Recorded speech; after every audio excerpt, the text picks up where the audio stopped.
Hello, and welcome to another Behind the Poem story from my volume Coffee and Paper Cuts. This is another catch me up Behind the Poem story because I fell behind in telling my stories. But this Behind the Poem story is about a poem called Better Than. Now, obviously, many of you know that I'm an English teacher, secondary school English teacher, and I teach teenagers poetry, Shakespeare, literature, Christmas Carol, all those kind of things. And I love what I do. And I love that I am as inspired by my students as they are, I hope, by me most of the time. The whole idea behind this exchange between teacher and student is that I pass on the knowledge that I have gained in my own education from my teachers and my parents and my forebears, and all the learning that I've had in my life to my students. And they, in turn, come to me with their experience and their own ideas and interpretations that might be different from mine and are not always as astute as they could be, but then neither are mine. So the whole exchange process between teacher and student does work both ways. I have more experience just by dint of being older and more familiarity with the text, so I know where I'm looking and what I'm looking for and how to approach it. And that is the difference between the teacher and the student. In the case of the poem Better Than, I was actually teaching the classic poem If by Rudyard Kipling to a student during our lessons on literature in preparation for their GCSE exam. The poem is very rich, and if you've not read it, if you've not looked through Rudyard Kipling's poem If, you really should. It is a very kind of human poem that goes through all the possibilities of reputation and reflection and resilience that his advice was to his own son. But it does apply to most people, this concept of how to be a good human being, or how to try to be a good human being at the very least. This concept of if you can do this, if you can hold true to who you are and resist the temptation to do things that are negative and that affect you negatively, you should be a good human being conceivably. A lot of what is in Better Than started out when I was going through my discussion with my student about, well, what would we say to each other now? What kind of advice would we give to the next generation of people now?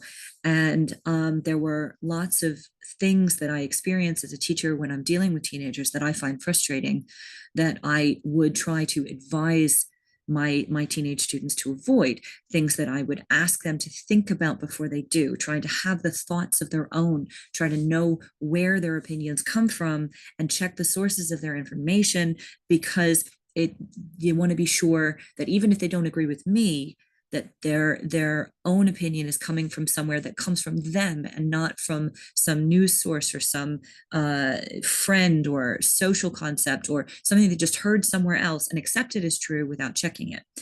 I'm always very clear with my students that I have an interpretation of the text, and I've been teaching them for years, over a decade now. And I've been learning them for all of my life because I've always been a reader. So, yes, I have a lot to back up my opinion. But the best part about learning English, especially poetry, is that I'm not necessarily always right, because there isn't always a right. There is what I see and what you see. And as long as you can explain it to me, it can be valid. It's the same with this poem, Better Than, because while I was trying to think of modern advice that I would give as Rudyard Kipling did in his poem, If, I'm not always right. And at the beginning of the poem, it sounds like a criticism. It sounds like I'm speaking my frustrations to these teenagers, things that, the fact that the attention spans are shorter and that everybody, adults and teenagers, are doing this kind of 10-minute long um, 10-minute long attention span, where they can't actually remember something 10 minutes down the line, or they can't actually pay attention or listen to something for longer than 10 minutes, the length of a YouTube video, which, I recognize the irony that I'm making these behind the poem stories on YouTube and that some of mine are longer than 10 minutes, but that all informed the poem. This idea that something of value might take longer than 10 minutes to explain. And so the poem begins by sounding very negative and very critical of people who can't do that, people who can't listen for longer than the length of a YouTube video, people who can't accept that someone who is an adult or position of authority is necessarily trying to scam them or trying to abuse that authority, that teachers that do actually care, that teachers who have somehow within society lost and gained and lost again the respect of adults who were maybe didn't have the best educational experience, that they had that a teenager, the parents encourage the teenager that they have the right to backtalk their teacher because teachers aren't always right. Yes, teachers are not always right, but we always try to be as right as we possibly can, or at least the good ones try to be as right as we possibly can. And if we say something, it's trying to come from an educational place, trying to come from advancing someone's education and knowledge and intelligence so that they can move on from us and become good human beings contributing to society. So as Better Than as a poem progresses, it goes through all the different things where I'm giving advice to what I would wish my students to have.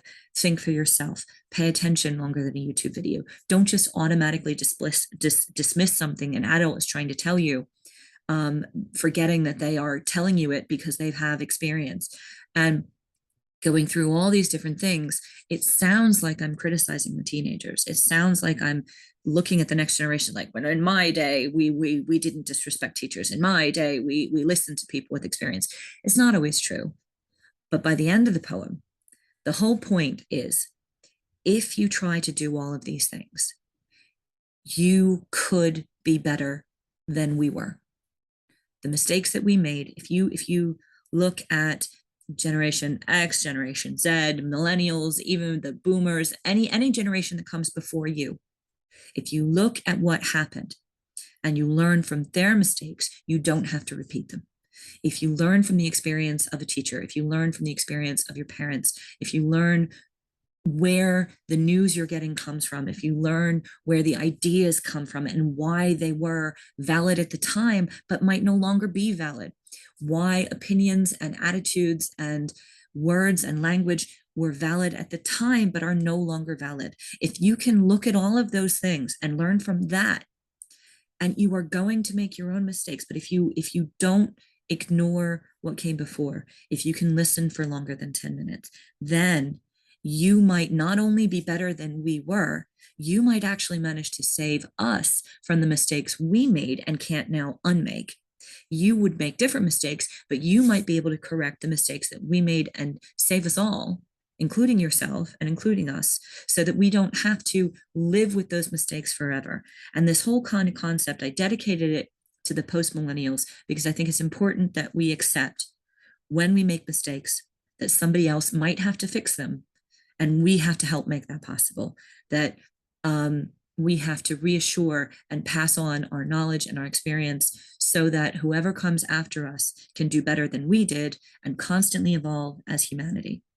Now that all these things are happening in the world, where news and media and information is happening faster than the speed of light, and it's getting soaked into culture and accepted as natural and normal, we have to fight against that. We have to resist the bad